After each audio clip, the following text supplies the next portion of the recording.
Now, this week, train companies launched a new campaign to encourage us to start travelling by rail again, called Travel Safe This Summer. Throughout lockdown, public transport has been essential for key workers, but keeping people safe in stations and on trains during these extraordinary times has been no small feat. The pandemic has had a huge impact on all areas of our lives, not least on the way we travel. When lockdown started, what once seemed like a simple journey suddenly felt fraught with risk. And key workers keeping the country on track posted on social media their worries as they travelled to and from work. For those keeping us moving, it's been a challenging period. Rugby train station, Monday morning. Just a few months ago, you might have expected these platforms to be heaving with commuters. Today, Jordan Jackson is just starting his shift. So I'm just walking up to platform 6 now. It's a bit hard to know what to expect today. As commuters slowly head back to offices and workplaces, it's Jordan's responsibility to keep everything running smoothly and safely. Just stand back, please, mate. Just stand back.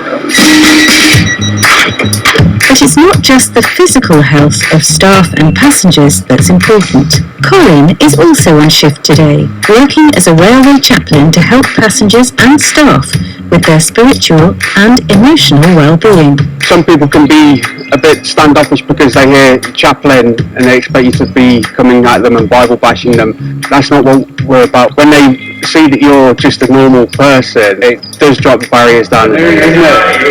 Yeah, not so bad yourself. We have got the management here to support us. It's also really nice to have the support of the chaplains. I've spoken to a chaplain myself, had some support that I needed personally. As well as dealing with the stresses and strains associated with the pandemic, tragically, suicide prevention is also a key part of railway staff's responsibilities. That can take a heavy toll. Unfortunately, we do have fatalities on the railway, and it does have a big impact on us as a family on the railway. So just checking if there's anyone at the end of the platforms, just checking that they're okay. It is a challenge approaching someone who may be vulnerable and that does want to take their life, but I will go up to them and approach them to comfort them with a friendly face and a smile, and just to offer them the support they need. If there is someone at the end of the platform, it's just nice to approach them to make them aware that we are checking things.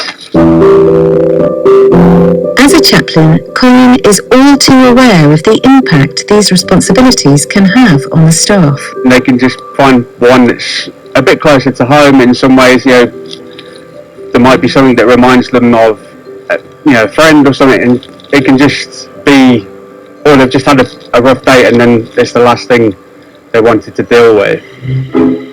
Railway staff face other issues too, from dangerous drunks to tetchy travellers.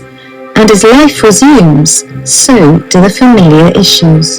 They've had to deal with customers spitting at them or just throwing drinks at them, and it's just because they're frustrated, the staff are only there doing their job. Thankfully today, Jordan's shift has passed with no major incidents, and he has some happy customers. Once we started wearing masks, I was fine, so I'm just used to it. We feel safe, looked after, we're able to keep 2 metres apart, it's workable. For Colin, it's the little things that can make a big difference. Today's been fine. It's slowly getting back to normal now. Yeah, it is. Some days you can have conversations with people, and they may not have been spiritual conversations, but it's just you've been able to offer some support, some help, some guidance, and I walk away from that feeling encouraged. I think I've made a bit of a difference hopefully to somebody's life.